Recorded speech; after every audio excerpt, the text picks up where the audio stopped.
Hello and welcome to Cartoonist Kayfabe. My name is Jim Rugg. I'm Ed Piskor. Before we dive into our first venture into the Ultraverse, a reminder that we are working Cartoonist and Ed will be on the road in Japan for Tokyo Comic Con at the end of November. Be sure and look him up there. That should be an amazing show. Tabling with Uncle Jeff Darrow. So looking forward to hearing all about that one. And we are working Cartoonist. So the best way to support Cartoonist Kayfabe is to pick up our books. Ed Piskor's Red Room, The Antisocial Network, and Red Room Trigger Warnings are both out as of this time. These are completely self-contained, 4 stories plus a lot of cool back matter. You can read them in any order. So if you haven't tried Red Room yet, grab whichever volume you come in contact with first. Street Angel, Deadliest Girl Alive is back in print from Image Comics. 8 complete full-color stories. Pick that one up in time for Christmas. And Hulk Grand Design Monster Madness, my latest comics. The comic books are available now in comic shops. And the oversized Treasury Edition will be out in early 2023. Let your comic shop know you want a copy of that now so that you don't miss out on a copy of this. So we are here to look at Ultraverse Prime. I'm going to say by Norm Breyfogle. A little disclaimer right from the beginning as you look at the writers' credits here, Len Straczewski and Gerard Jones. Little troubling past there with Gerard Jones, currently in prison for child pornography, I believe. So 8 is the new 18@gmail.com, I believe was the email address he had when he got sucked up. And that's no alleged, like the dude's in prison. And it starts off with like, I know what you are, I know who you are, what you are. And then there's like this perv talk, I know what you did with those kids. It's real dark. Light of like, with that context, it is weird to read this comic or to revisit this comic. Totally. I would say the best way to look at this video is try to separate your knowledge of that. Celebrate Norm Breyfogle. That's exactly right. And this is at the height of the speculator market. Malibu has tasted success with Image Comics in the previous, year or two. Image breaks off on their own, and now Malibu is sensing like, we can sell some comics. Let's create a universe, and that is the Ultraverse. So the big name for me, the reason that I was interested in this at all is Norm Breyfogle, and I think you can see the power of his art here. He had a long run on Batman as a really cool artist, and whenever he shows up here, what we get is this incredible, like, physical kind of artist, right? And this is the stuff I was looking at bodybuilder magazines trying to figure out how to draw big beefy superheroes. This was the biggest one of them. Look at the volume, right? Like really selling you on those shapes. Look at the striations, yes, dude. Striations is the right word. It is nearly, it's like playing Megaton Man from More Serious or something. I also, looking at this now, all I see is a freaking arrow pointed at his crotch. Absolutely. Whenever I look at this now, it's ridiculous. It's not played for parody, but it's a parody Superman. It really is. And of the 90s. The other thing to point out is, like, look at the coloring. Because Marvel's going to buy Malibu, and I think it was, they kind of framed it as to get their coloring department. Is that correct? Am I remembering that correctly? Yeah. So, you can kind of see, like, whenever these new companies would pop up, that was one of the things that they would try to do is, like, how do we distinguish ourselves? How do we make our comics look good? And I think the coloring here is one of those pieces, although it's funny to see early computer coloring where you can see like the hard edges of them selecting this little deltoid here. It's almost like a hexagon on his shoulder that they're coloring in. Yeah, like doing my own versions for parody, like figuring out how to do that, it doesn't look right. You're not doing 90s color if you don't have that kind of banding. 100%. Even an interesting use of like a screen tone, which I can't figure out. I bet you that's on the original art.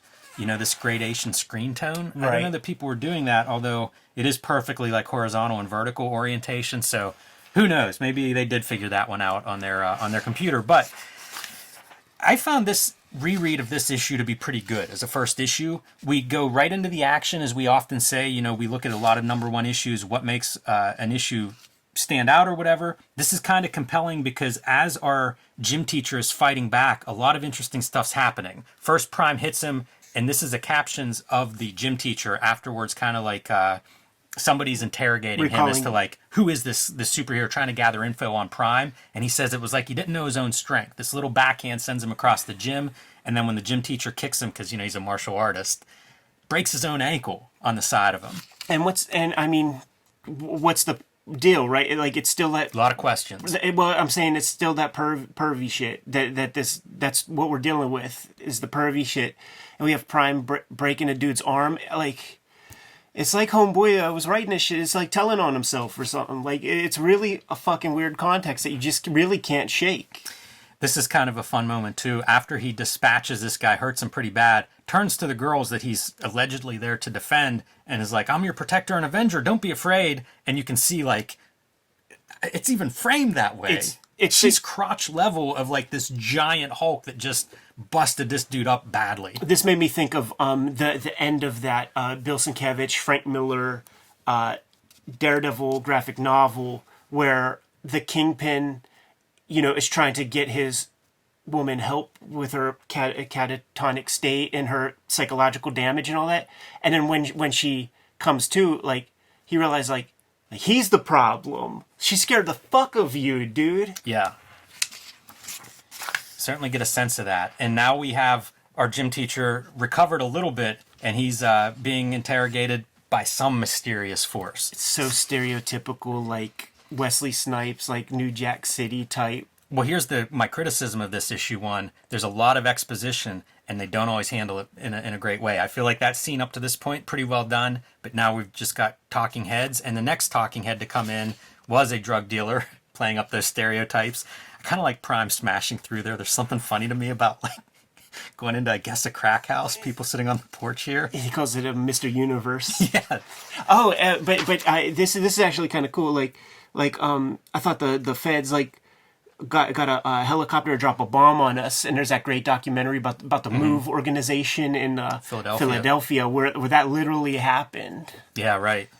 Wonder what the timing was for that. Is that early around? 80s? Okay, sometime before here. So could be referencing that. But man, Breyfogle, so good with this, like, supersized character. He always looks amazing, and you think, like, there's probably some shots that are referenced. But, like, some of this kind of stuff, I think it's just Breyfogle being really good at anatomy. Yeah. And going all out. Here's and these guys shooting the nuts. Yes. And some of the bullets do hit. Like, there's stuff that oozes out of him. So, again, building this character, right? A little bit of mystery as to, like, what's going on. But no real answers. It doesn't stop him. And but you see the damage is lasting. So paced reasonably well throughout the issue, where we get to see our guy acting hardcore. He's tough as fuck. Like he ain't the Boy Scout Superman. He's way more hardcore. But then we're building in kryptonite at the end of the issue. Yes. Bends the gun barrel around this guy, basically ties him up with his gun. That's a pretty fun, his flamethrower. Tying him up with that as he bends the barrel around him and stuff. That's kind of fun, a little bit of an update. And whenever he destroys the house, he says he just spins and the whole house comes down. They literally draw like a little tornado there of Tasmanian devil style. And our drug dealer did manage to catch some of that ooze off of this guy whenever he was oozing from some of the bullet holes. It's in a crack vial. Yeah. So he's like, oh, I'll sell it for $5,000. And they're like, all right. And he's like, oh, you got money to burn. Maybe it's $10,000. And then they are like, you know what, we're just going to take it. And they lock him in there and electrocute him and take the blood vial themselves. So again, we get a little bit of a glimpse that whoever it is behind the scenes, kind of a devious organization at the very least. Yeah, it's that same Kingpin guy from our Black Lightning comic. Yeah, complete with the balding comb over there. And Look of course, at these fucking you comics, load this man. stuff up with your other books because it is a universe. So we got a lot of stuff. Try launching. reading that. What's that say? Dave Gibbons on the art for that ad. Yeah, get him on the cover. So more of this exposition. So at this point, we've gotten about 4 or 5 pages of these talking heads, and it's just not, that's not ideal.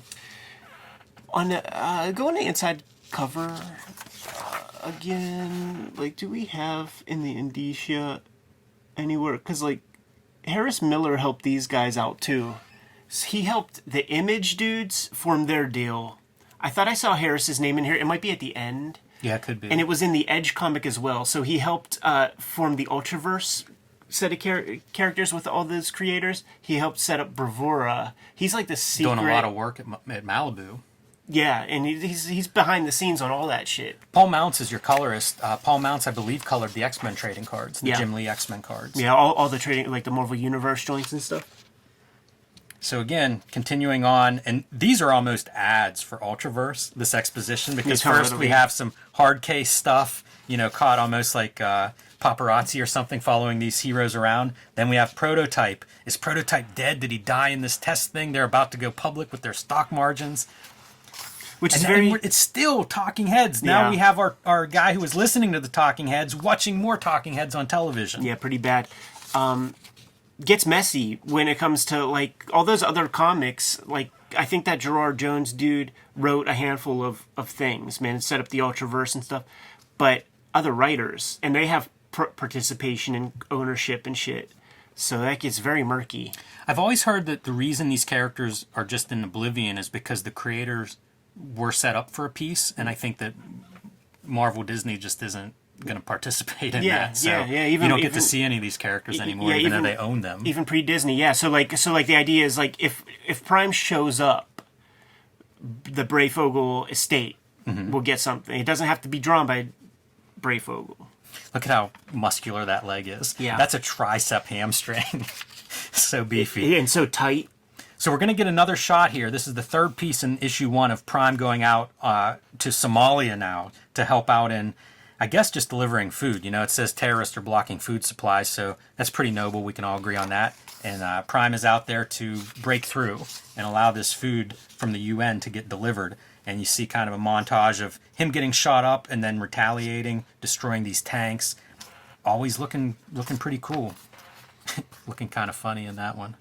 Not very heroic looking. Kind of scary. It almost looks like Super Duper Man, like a mad parody. I like the idea that he's scary looking, because in real life this would be the scariest thing you'd ever see.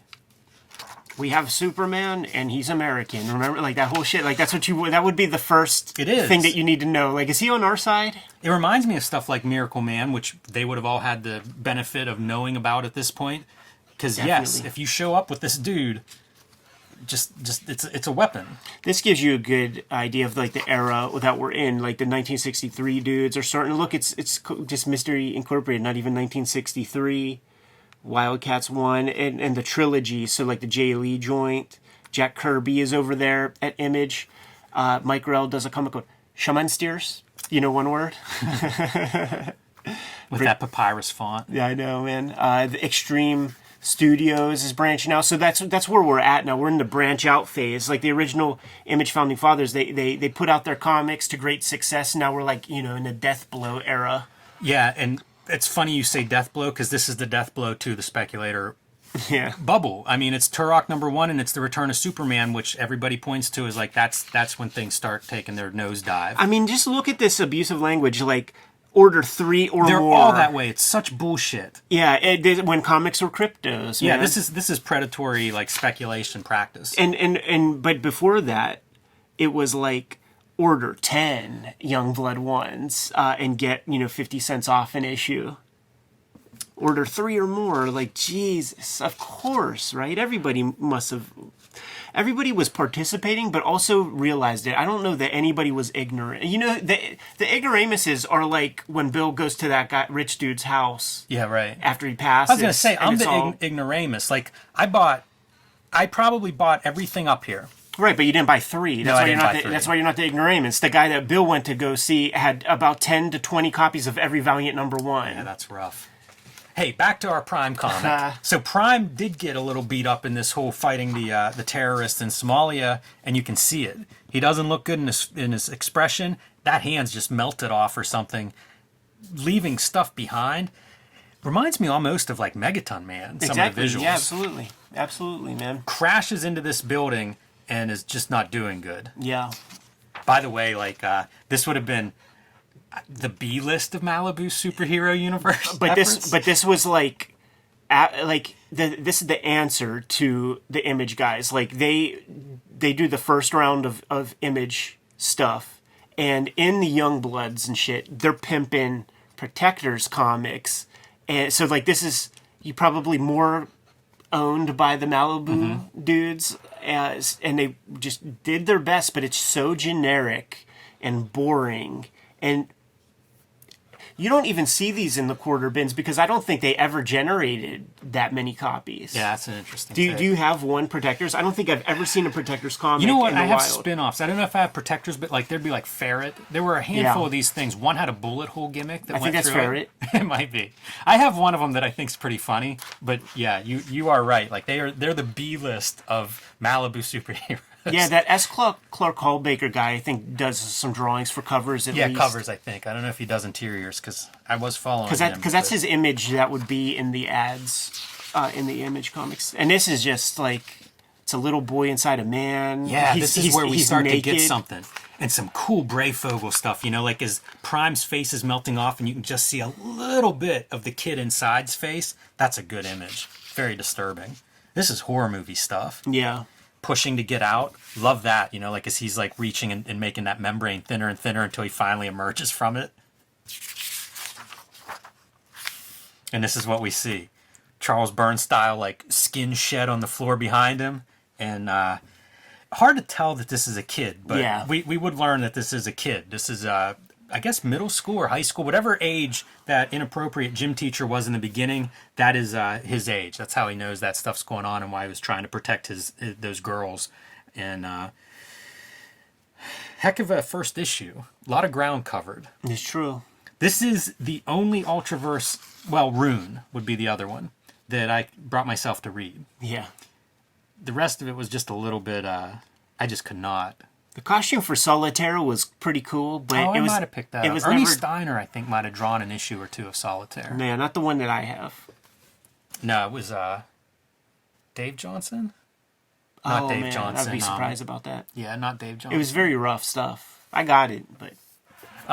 Dinosaurs for Hire. How about that for an ad? It almost looks like Don Simpson also, like that sort of thing. I kind of like the inking on the like it's very severe inking. You know what? Your copy is better than mine because the blue line shifted on my copy, or maybe it's the back cover. No, yeah, like the blue line shifted and it made it real hard to read. Raver.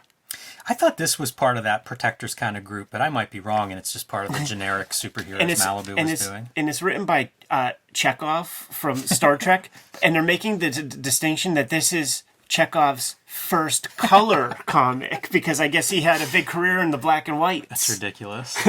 This art looks cool. I don't remember ever seeing this comic. That is pretty rad. Like, if you don't know, man, it's like, what Air Cell comic is this? Yeah, totally. I thought it might have been John Bolton even, but yeah. Nobody that I'm familiar with.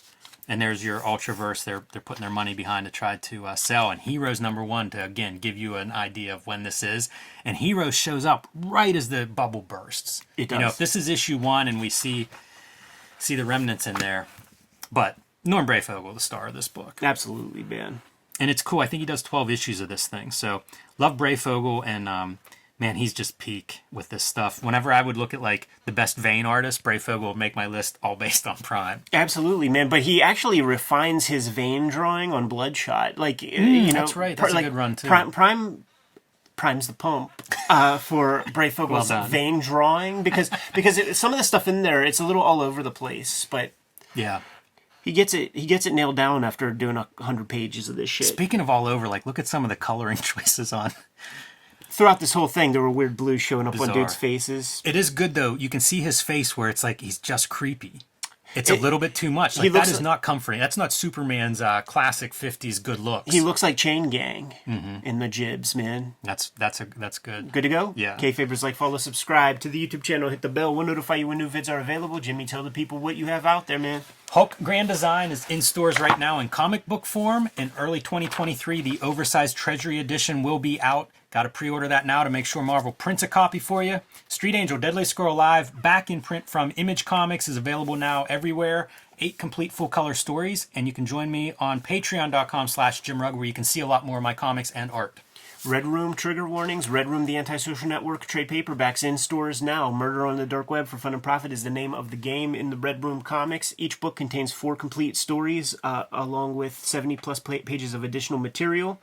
I'm serializing new Red Room comics at my Patreon, and it includes all of these comics in the archives. It's more than 300 pages for $3 per month. And hit up my link tree in the description below this video for all of those destinations. And I will be at Tokyo Comic Con 2022 at the end of November. Jeff Darrow and I are sharing a table out there, and can't wait to meet you if you are in that region at that time. Jimmy, what else do we have out there, man? Subscribe to the Cartoonist Kayfabe e-newsletter at the links below this video. You can also find Cartoonist Kayfabe t-shirts, merchandise, mugs, and a lot more at our spread shop in the links below this video. It's another great way to support the Cartoonist Kayfabe channel, given those marching orders, and we'll be on our way. Read more comics.